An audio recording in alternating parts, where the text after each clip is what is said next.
Dawn Myers is rocking the beauty world with her game-changing invention for curly and coily hair. It's called the Mint. All of the companies that typically are responsible for putting out products for us, right? When you think about all of our legacy brands, they're the ones who are putting it out. But those people do not understand what the back end of our wash day looks like. Like, there have been men who I've dated who were apparently tolerating me, right? But who told me, I mean, I really like it when you straighten your hair. Can you straighten it for That's a preference. I'd really like to give you an offer because I just think you're so spectacular and I just understand this. My dear friend Dawn. What's up, Dawn? We don't have a pathway into hardware because, again, that barrier to entry is incredible. When you're saying barrier to entry, you need to have at least $3 million. You're talking about $3 million in capital raise or capital. That's right. One thing about me is I'm not book smart. I'm street smart and I know how to sell. And there was a sales opportunity, the sales job open. They wouldn't give me the job because the guy told me.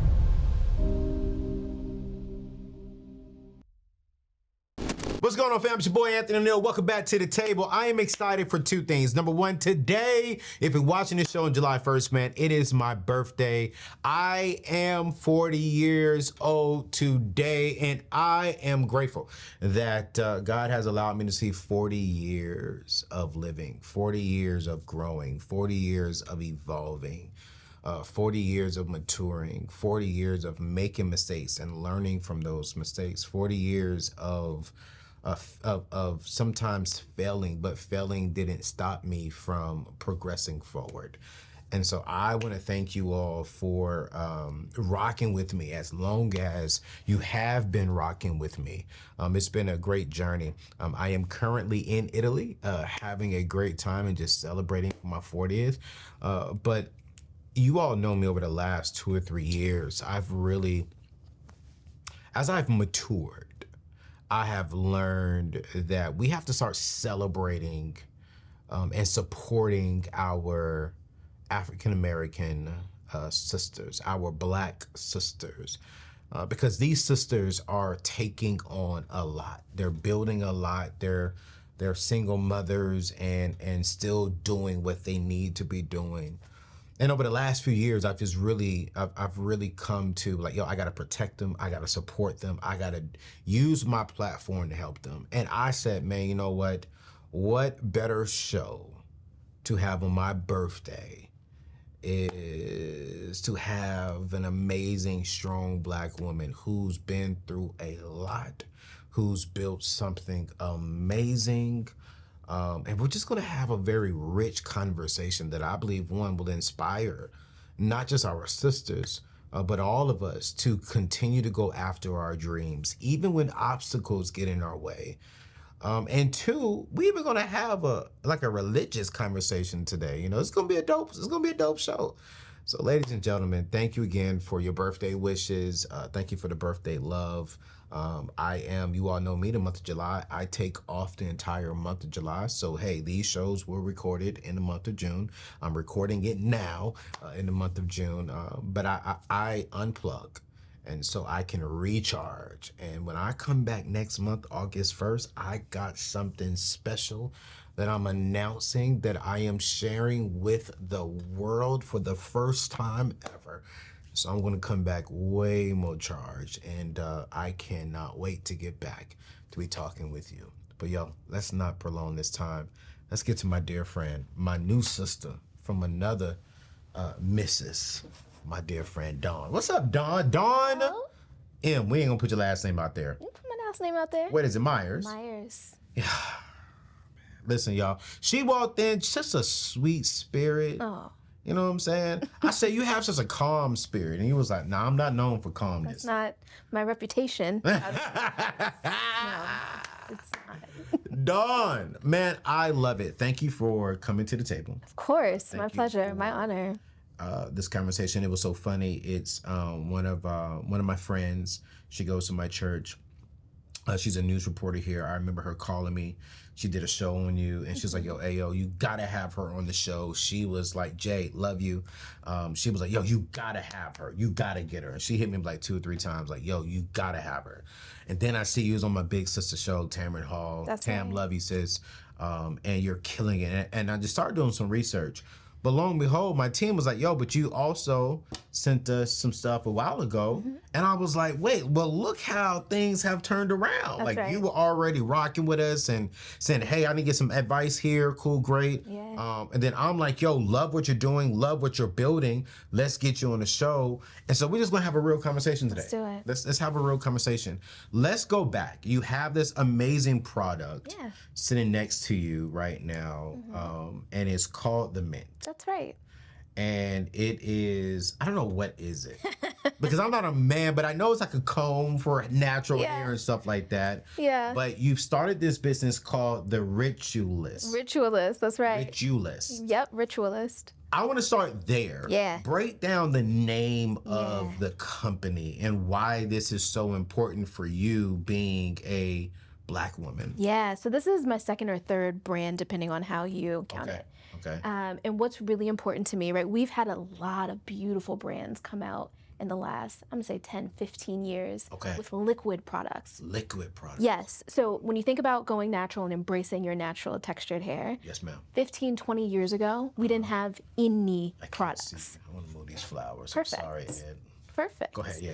We had liquid products, or we didn't have any liquid products. And so I remember when I cut all my hair off, I'm gonna say I was 22 years old, back in law school, all I had was olive oil and aloe from the grocery store. That's it. Wow. Yeah. So we've come a long way with respect to liquid product brands, but we don't have any tech, right?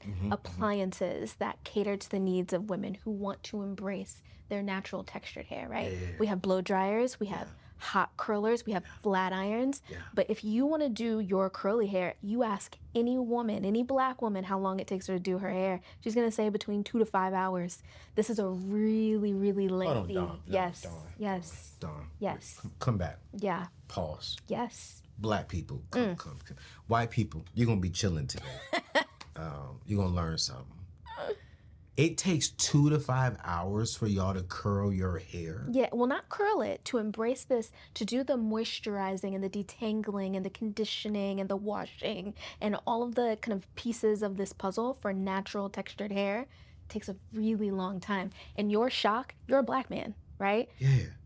Imagine the shock of the white men in R&D at the L'Oreals, the P&Gs, the Unilevers, all of the companies that typically are responsible for putting out products for us, right? When you think about all of our legacy brands, they're the ones who are putting it out. But those people do not understand what the back end of our wash day looks like. They don't understand what our pain is. So just like you are sitting there saying, I had no idea that this was happening.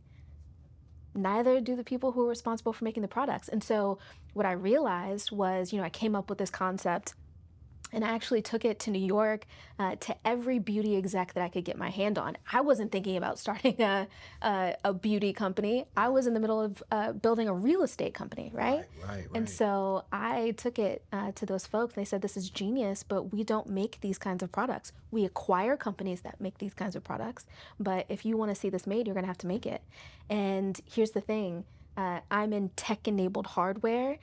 The barrier to entry in this space is incredible. You shouldn't be able to put a product like this out into the market without at least $3 million in investment.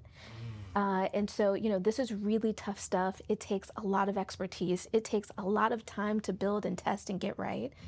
So I'm one of very few Black women who are building new tech that's made for our needs. And so, listen, I'm really excited to get this out there. This technology in and of itself is really great, but what I'm really excited about is all of the Black women who are coming to my inbox and saying, I have an idea, I want to build this, right? There's so much innovation that needs to be unlocked, and right now, we don't have a pathway into hardware because, again, that barrier to entry is incredible. So when you say barrier to entry, I know what you're talking about, but to the average person watching this show right now, when you're saying barrier to entry, you need to have at least $3 million. You're talking about $3 million in capital raise or capital behind your product. That's right.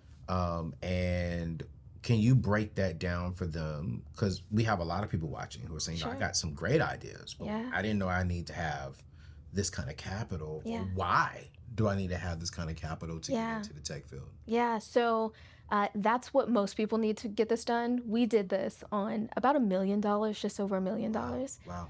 And so we were able to do it very leanly. But basically what you're paying for is prototyping, engineering, testing facilities. You're paying for volunteers to come and test.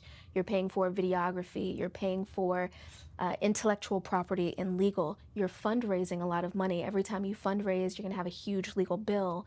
And you have to live while you're building your company. Facts. So you've got to pay yourself and you got to pay your team. Wow. And so it's an extraordinarily expensive process. And again, we've been able to do it leanly because I just have a really dynamic background and I was able to kind of lend a lot of those skills to this process. But for a lot of teams, you know, it takes a lot more hands on deck. And so it takes more time and more money.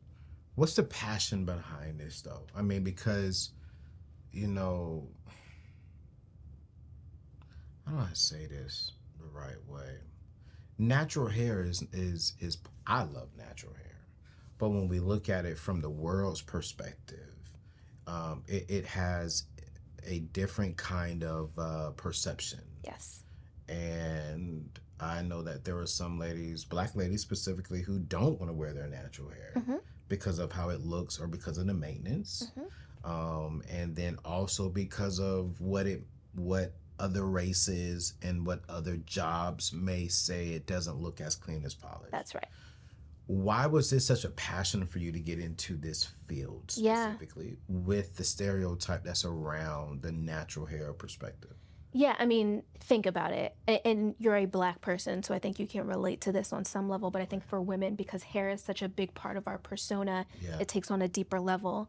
But imagine walking around and having people look at your hands or your nose or your ears, and that automatically make you uncouth and not good enough. And that's a huge burden. No, it's a huge burden. When you say that, I remember I had earrings. I still have them, you know, they're still pierced. I had dreads coming down, and I remember walking into an interview, intelligent guy. Yeah. One thing about me is I'm not book smart. I'm street smart, and I know how to sell. And there was a sales opportunity, the sales job open. They wouldn't give me the job because the guy told me, "You have dreads." Yep. And it was literally cornrows at that time. Yeah. But he called them dreads. And I was like, so that me having cornrows prevents me from selling? And I never forget, I went home that day and I told my mom and dad that.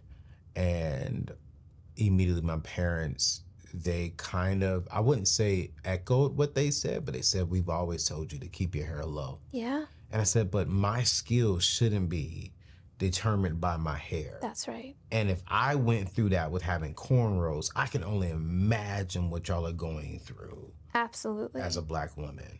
And it's really hard, right? Because, you know, I've experienced it personally. There's discrimination at work. Wow. There's a tinge of discriminating in dating. Wow. There are and lots dating? of there are lots Men of didn't want to date you because you had curly hair? Well, listen, there were plenty of men who skewed towards curly hair. I was about to say. But there are a lot of men who want their straight hair. Like, there have been men who I've dated and who were apparently tolerating me, right? But who told me, I mean, I really like it when you straighten your hair. Can you straighten it for That's a preference, but Sure, but nonetheless, you see it, right? There's a certain kind of man, you know that man, who wants to see his woman weaved up, right? He wants his woman to look a certain way, and that's okay. Here's the thing: we should be able to wear weaves. Yeah. And we should be able to wear our braids. Absolutely. And we should be able to wear our press outs. Right. And we should be able to wear our natural hair. We should be able to do all those things. Facts. And so that's really what this is predicated on, you know. Wow. I'm a beauty tech founder. Yeah. But I'm not a beauty lady, right? I do not do this because I'm, you know, I want to look good for the gram. I do this because I have a really full life. Wow. And I want to be able to work out. I want to be able to go to the gym. I want to be able to travel internationally where they're not necessarily going to have my products, where I'm not going to be able to get my blowout. And I want to be able to take care of myself, right? So that's where this comes from. For me, this comes from a logistical place. Okay. And what we also don't talk about is that there are a lot of Black people generally, but Black women in particular, who are struggling with a lot of scalp issues and dermatological issues. So there are lots of dermatitis issues and psoriasis issues. And some of that comes from our phenotype. We produce more oil. Our hair does something different than the rest of the population. However, some of it comes from the frequency with which we're able to wash and style our hair. If it's taking you 3-4 hours to do your hair, every time you do it, how many times a week are you going to be able to fit that in? Right? And so I've talked to moms, for example, who have a couple of curly kids, and usually it's their Sunday that's designated for hair doing day. Right? And so one kid gets his hair done on one Sunday, the next kid gets his hair done on the next Sunday, and then mom takes care of her hair on the third Sunday. So for that woman, she's only able to really wash and care for her scalp once every 3 weeks, right? And for some people even longer, right? So this is a really deep issue, and for me it goes so far beyond beauty, right? It's not just a Black woman issue. There are lots of white moms or non-Black moms with Black kids who are trying to figure out how to manage their kids' hair, and they have the best intentions, and they want to take care of their kid, but it's a complicated process. It's complicated for us. It's even more complicated for them, right? So the goal for me is to make this process less painful, right? The pain and anguish and anxiety that we go through around caring for our hair is too much. It's a huge weight. And so we call it the Richualist, right? Because we want to give this consumer who's always had to struggle with this thing in silence. You had no idea that this was as deep an issue as it was, right? We want to give them a rich experience. We want to give them a wash day that makes them feel catered to. So that's where the name comes from. And so with this new product that you've made, you said it takes anywhere from 2 to 4, maybe 5 hours to do it. What does your product now bring to the table? Yes, so let's break it down. When you do your wash day, you usually have 3 or 4 steps. You have the pre-treating step, you have the shower step where you're washing and conditioning. Then you have the styling step, then you have the drying step. If you do a survey of 100 Black women and ask them which of those steps is causing them the most angst, they'll tell you that it's step 3. It's the detangling and product application and product conditioning. I can understand that though. Yep. Now, we are developing products for some of those other steps, but for right now, we're focused on really getting that step 3 nice and efficient for this customer. And so basically, listen, our tool is really genius, if I do say so myself, but it's also very simple. What we saw was that when you apply heat to your products, right? So we leverage these cool little pods. They're kind of like Keurig K-Cups, except for your curl creams and gels.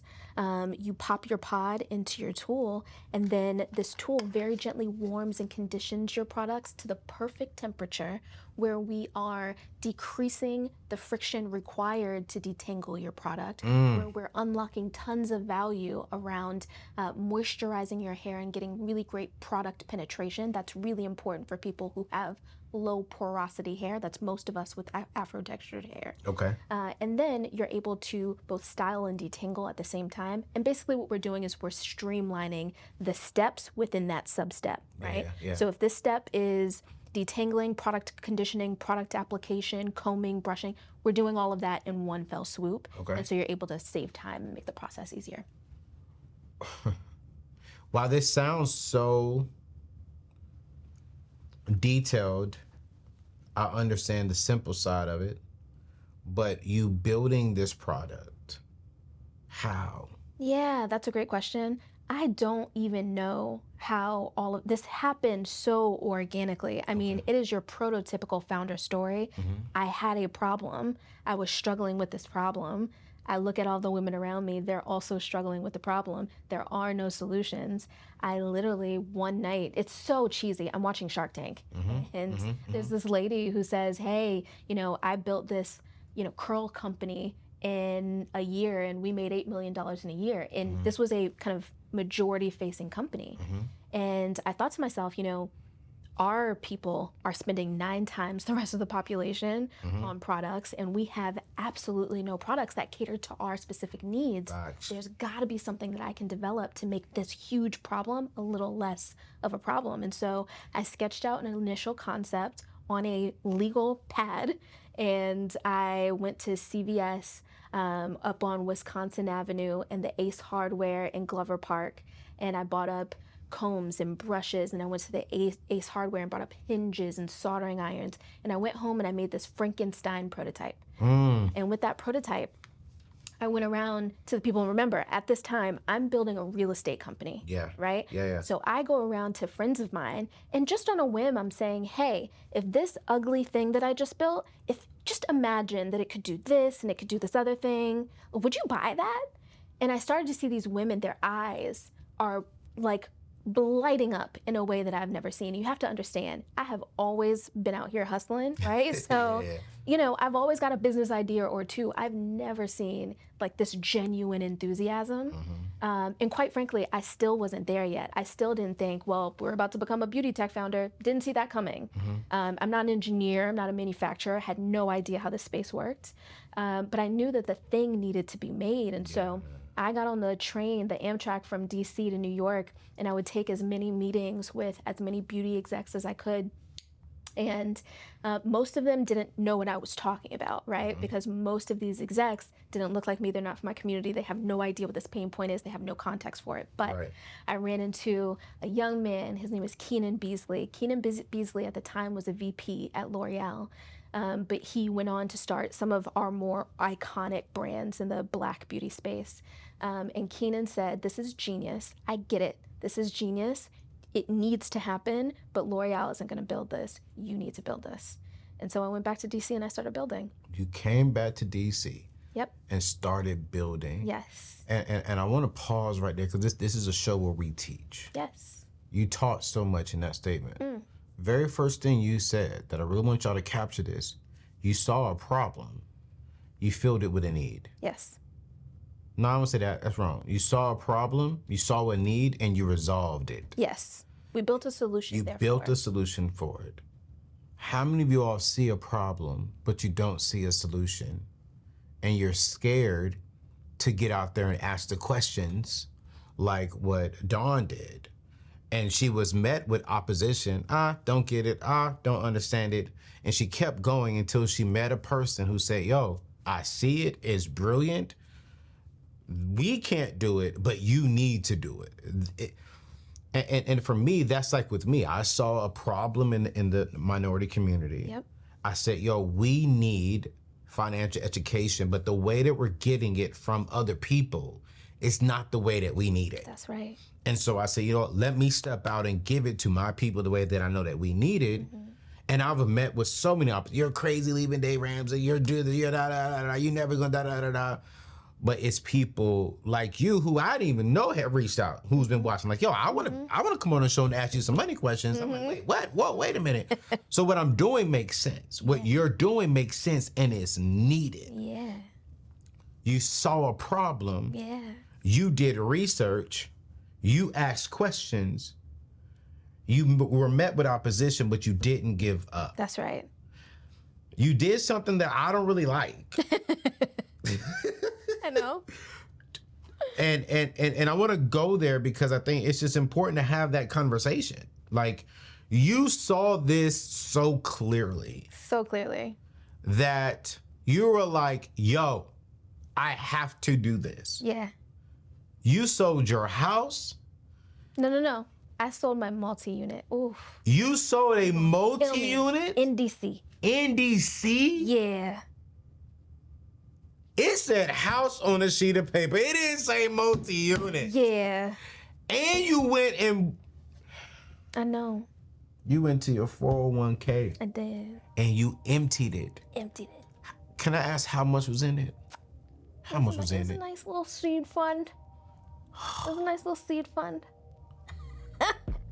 Recently, I've completed my full estate plan, and it's been an emotional journey, if I'm going to be honest with you. But now I have a peace of mind knowing that my family and loved ones are well taken care of.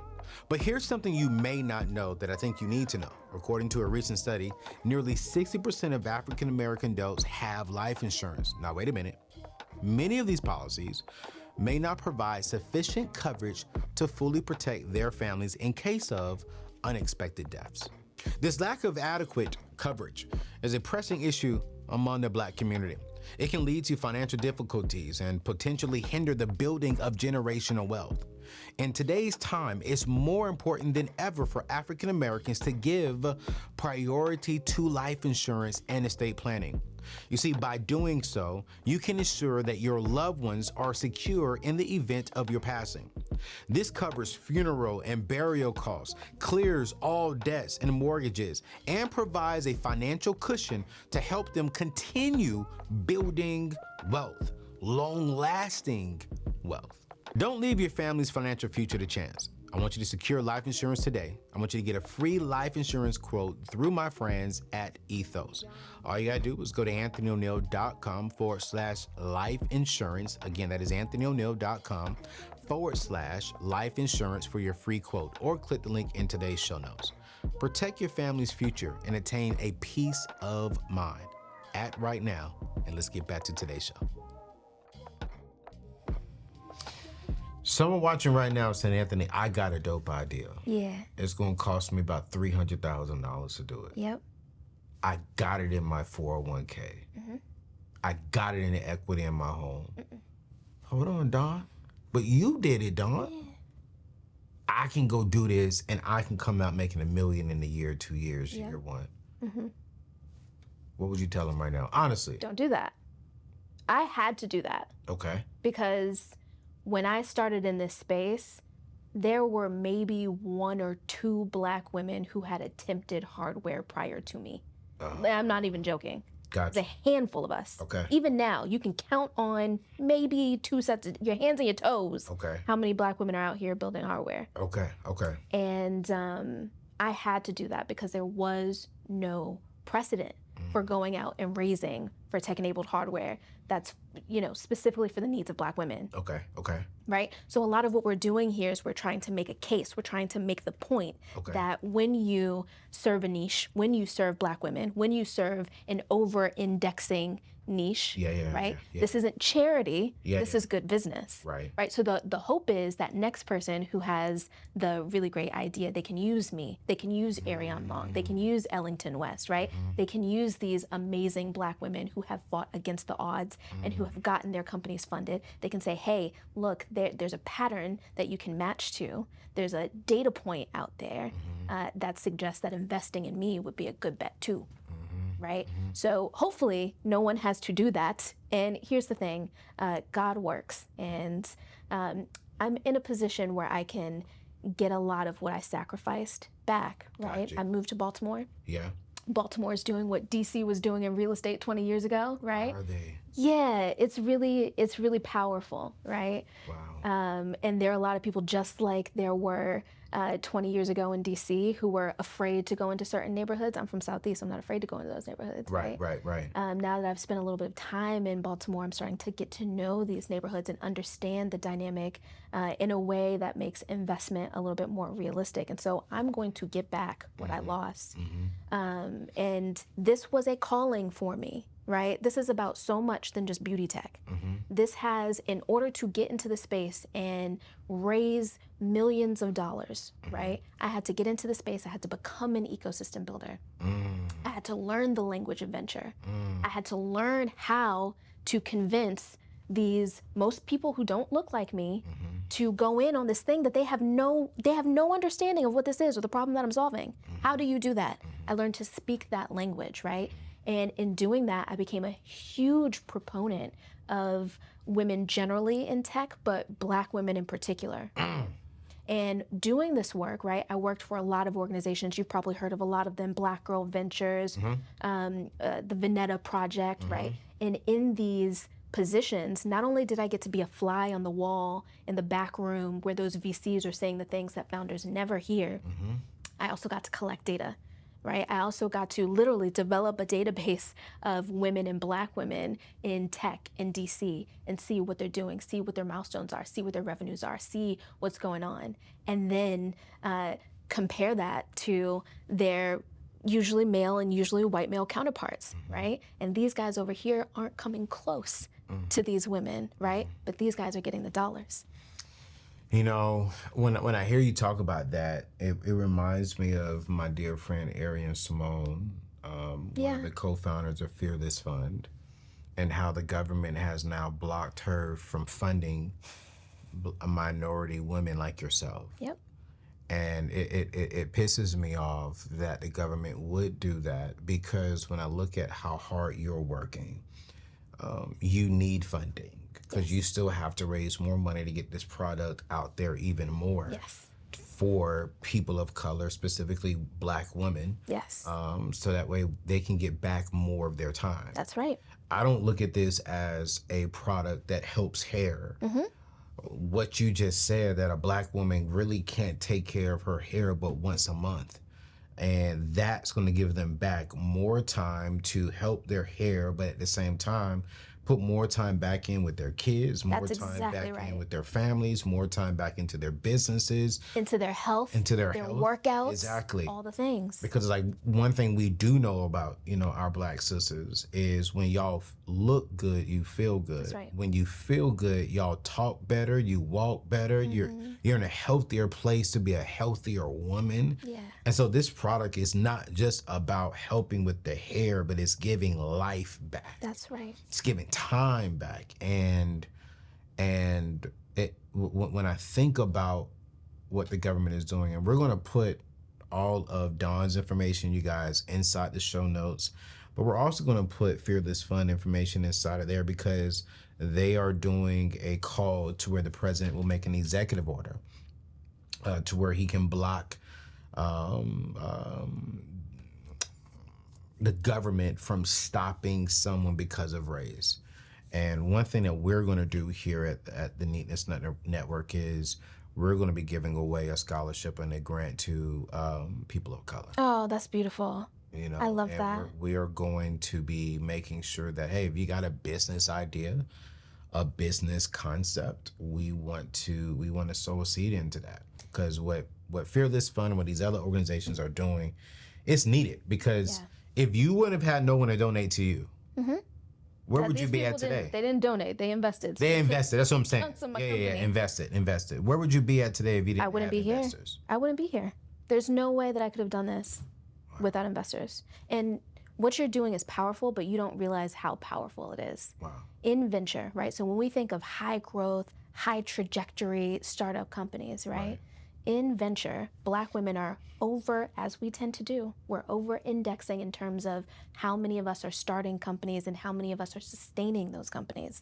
But we're under indexing in the amount of funding that we're getting. So the last statistic that I'm familiar with is Black women are receiving 0.0006% of venture funding, which is absolutely insane.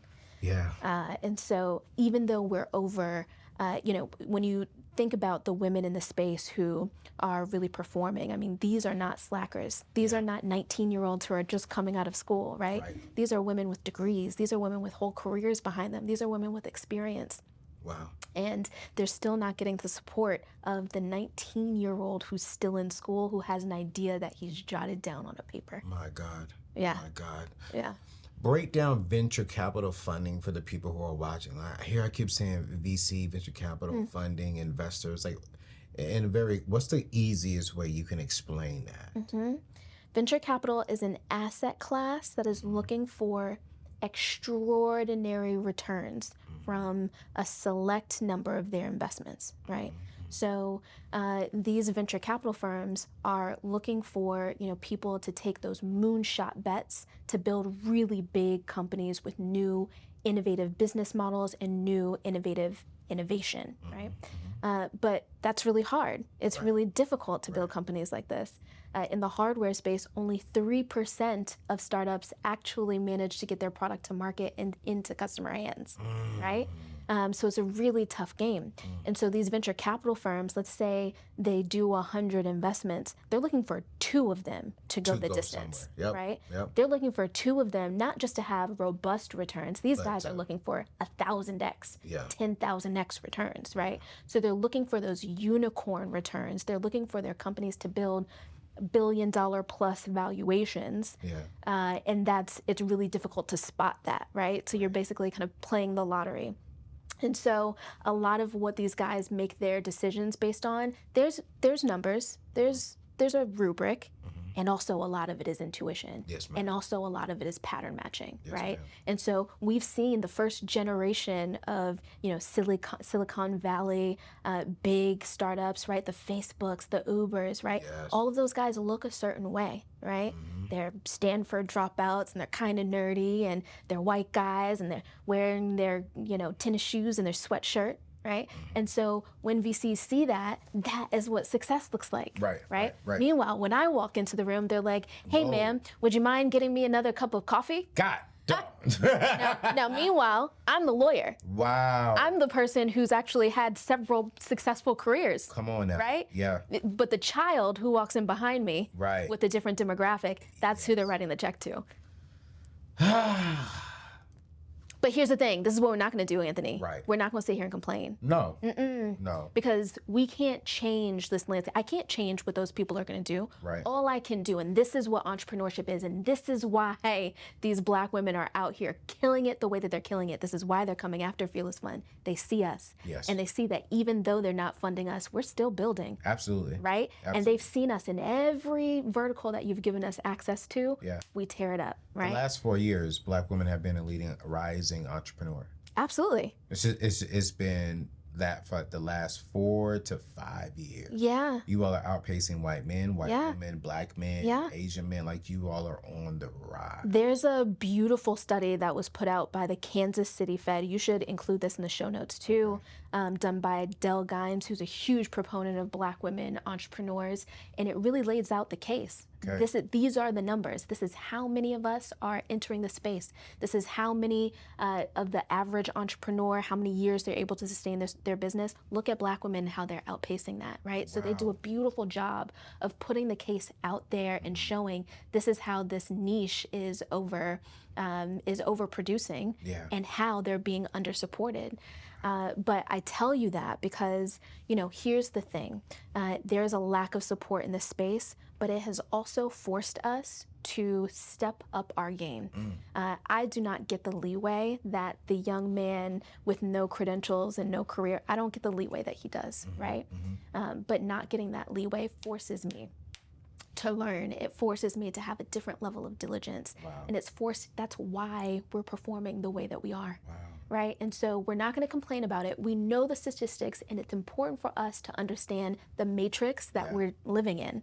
But it's our job to step outside of that matrix and to find the opportunities and to use those incredible gifts that we have as a community, right? To get the support that we need to bring these incredible innovations to market. Yo, listen, I wish we had an hour-long show. because this is so rich, and I want to get you back going. I want to keep going deeper. I even want to figure out what can we do to help other Black women get their ideas and concepts out there. Maybe there's a show to where we could do a call-in show, and we just have people call in with their ideas and maybe get thoughts from you on it or something like that. Beautiful. I think that would be great. In regards to ending, we'll have a little bit of fun, but this product, is it available for purchase yet? It is. It's available on our website at Richualist.com. That's Richualist.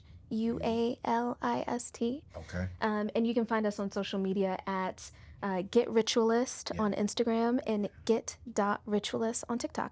Yo, man, I want y'all to go check it out, try the product out, share the product. Because we got some more work we got to do for this product. We need to get it out in every single store that we possibly can. And I want to help Dawn get rich. Because it's like if Dawn can help get rich, then she's going to help other people get rich. That's right. And then she's going to help a lot of people. And this is what I like about the product. The product is a great product. And when you create a great product or create a good service, you deserve the ROI. Because y'all, we didn't have a chance to talk through it, but while she's building, she was facing cancer, going through chemo. She sold her home. She got rid of her 401k, y'all, and she was still thriving and pushing forward. And I got to go there. Like, y'all, how many of you all are this lazy? You know what I'm saying? Like you have this idea that God gave you. Yeah. And you're sitting on it because, I got a full-time job. This woman was going through cancer. She was. And she was like, I can't give up. Oh, I got 2 children. I'm not saying that is not a reason why you may have to move slower or try to come up with a different path, but it shouldn't stop you from going after your dreams and doing the thing. Because if she wouldn't have came up with this product, some of y'all ladies would be frustrated.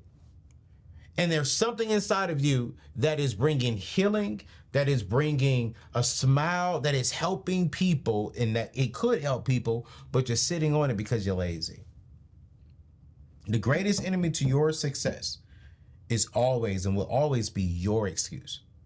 We got to stop blaming the white man. Oh, the system wasn't made for me. The system wasn't made for her neither. And she's getting around the system while fighting the system. She's throwing elbows. She's having conversations. She's growing the right relationships. And she may have to pivot around certain things, but she's not allowing that excuse to stop her from winning. I'm not. And can I say something before you wrap? As you know, I gave up a lot to build this company. Yeah. I'm very risk adjacent, right? Not everybody has that risk profile. Not everybody should have that risk profile, right? But I'm also not stupid, right? So over the course of the past 5-7 years, I've been watching you and I've been listening to you. That's my girl. Yeah. Because you have to have both of those things. I need to be risk adjacent. Right. And now that we're in a certain position as a company, now I need to be on my game. Now I need to have the discipline. Now I need the education. Yeah. And so we are an ecosystem. And I'm doing everything that I can do. My homegirls in the space are doing everything that they can do to support Black women in tech and startups and venture, right? But you are supporting us by giving us the tools we need to get back on our feet after we surmount these impossible obstacles. Wow. So thank you. No, thank you. And we didn't get a chance to talk about it, but we're going to talk about it next show. My sister just made a huge pivot in life. She left the Christianity world and joined the Islam Muslim world. That's right. And I am curious. One thing, why? Like, what was the thing that said, you know what? I want to go from here to there. Listen. It's a whole story, and we're not going to get into it, but I'll give you the synopsized version. 2022, I get a cancer diagnosis. Yes. I was not here for it.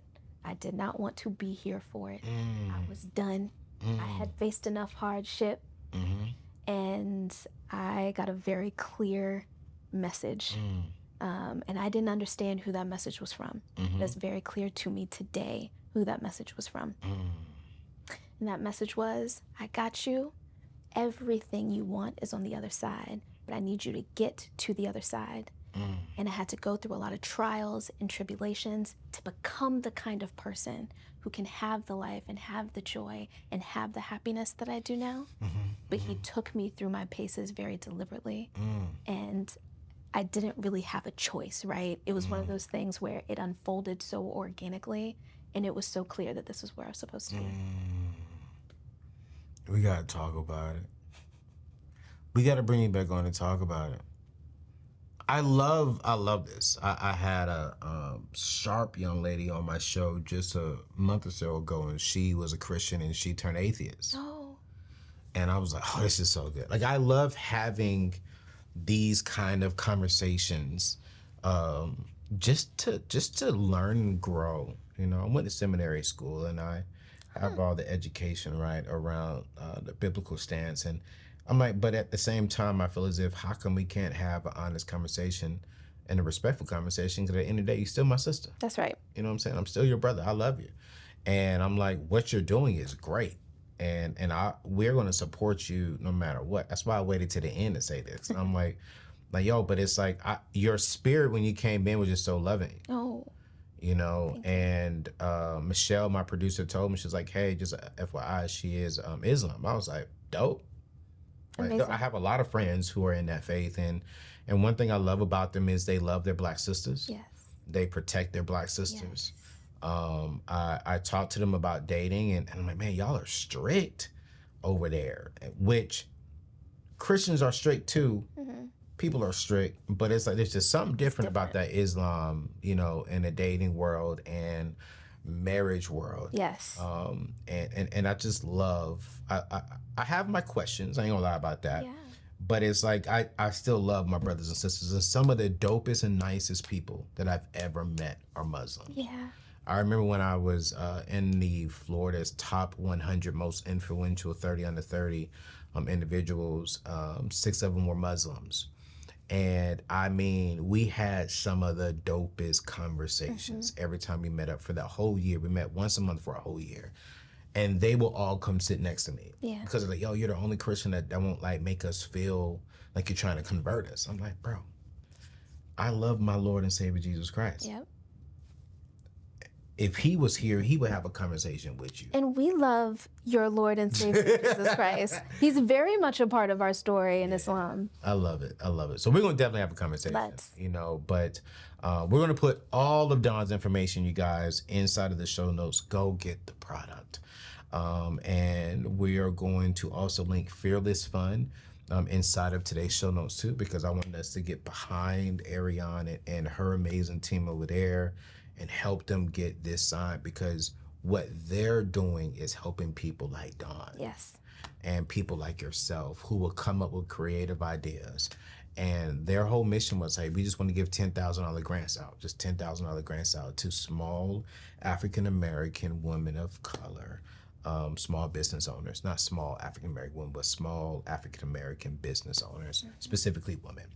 And so I just feel as if I got to put my brand behind it. And we'll announce sometime this year how and where we're going to give away this. We're going to give away a $10,000 grant too.